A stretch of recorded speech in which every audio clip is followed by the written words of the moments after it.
activist and the founder of the Reproductive Freedom Collective of Broward County, North Carolina. She was the Women's March on Washington. Did you bring us any hats? If you have any extra, I would really love to wear one every day.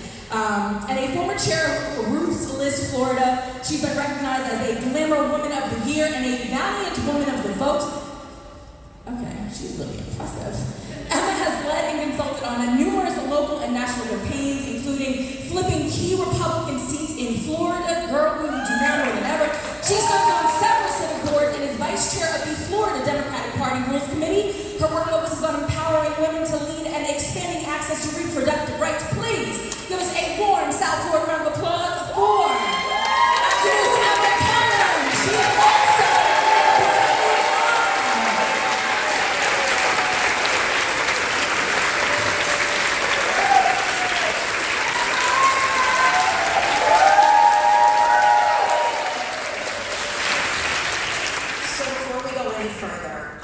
I just want us to stop and acknowledge Jen. Yes, Jen has been amazing in putting all of this together. The calls, the texts, the time that she puts into this, none of this comes together without her and her incredible team and the incredible advocates that were mentioned before that are doing this. So just round of applause to you.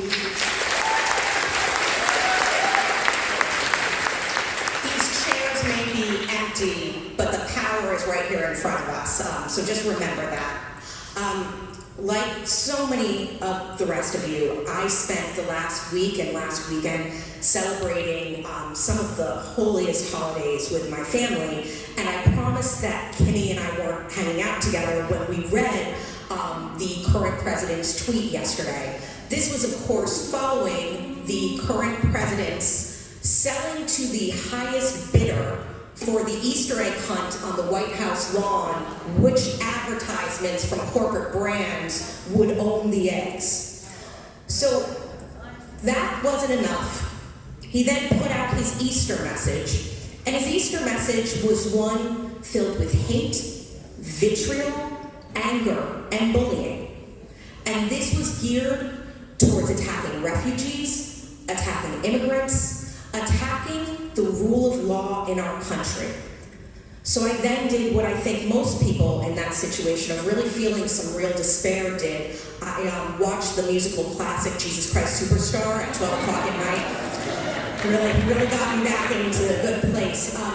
But when I woke up this morning, I thought to myself, as I read through his messages, as I read through his voice, his activism, and speaking out for those most oppressed amongst us. And I thought, gosh, what a comparison of two men with arguably the highest seats of power in the world. And one is using his pulpit to sell America to the highest bidder by bullying, cowardly anger. And the other was spreading the word of love. So as we emerge from the season of Passover and Easter, I've been giving some very serious thought that these holidays are rooted in liberation, in defiance. They're rooted in rebirth. And these are traditions of some of the oldest and most powerful forms of civil disobedience. Passover is the story of people who said no. They said no to oppression. They said no to being owned. It's a story of a mother who put her son in a basket and the sister who followed him to ensure he found a way home. It is a son returning home to a country that pushed him out and said, "Let the rest of my people go." Easter is the story of a man who upended the status quo. He did not suffer the hypocrites. He flipped literal tables. He gathered with the outcast, although I do have some questions about the posing of Mary Magdalene. I think that's some bullshit. I'm just going to say it now. But he was betrayed by the empire, and his resurrection, that's the ultimate form of resistance. It's a love that couldn't be buried. So regardless of your faith, regardless of what the stories I just told you mean to you, this is a reminder, folks, liberation is a holy act. Rising up.